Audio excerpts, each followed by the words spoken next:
Orin Dafidi Karundinlọgọrin.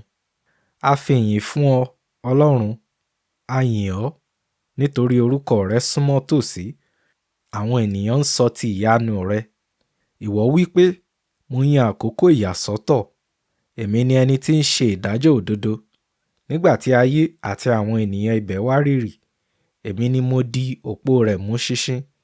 Èmi wí fún àwọn agbéraga pé, ẹ má ṣe gbéraga mọ́, àti sí ènìyàn búburú, ẹ má ṣe gbé ìwo yín sókè. Ẹ má ṣe gbé ìwo yín sókè sí ọ̀run, ẹ má ṣe sọ̀rọ̀ pẹ̀lú ọrùn líle. Nítorí ìgbéga kò ti ìlà oòrùn wá, tàbí ní ìwọ̀ oòrùn, bẹ́ẹ̀ ni kì í ṣe láti gúúsù wá. Ṣùgbọ́n Ọlọ́run ni olùdájọ́, ó ń rẹ ẹnìkan sílẹ̀, ó sì ń gbé ẹlòmíràn ga. Ní ọwọ́ Olúwa ni ago kan wà, ọtí wáìnì náà sì pọ́n, ó kún fún àdàlú. Ó fún ọtí àdàlú tí a pò mọ́ òórùn dídùn tí ó ń tú jáde. Àwọn ènìyàn búburú ayé gbogbo mu ún pátápátá. Ṣùgbọ́n èmi ó máa ròyìn rẹ títí láé. Èmi ó kọrin ìyìn sí Ọlọ́run Jákọ́bù.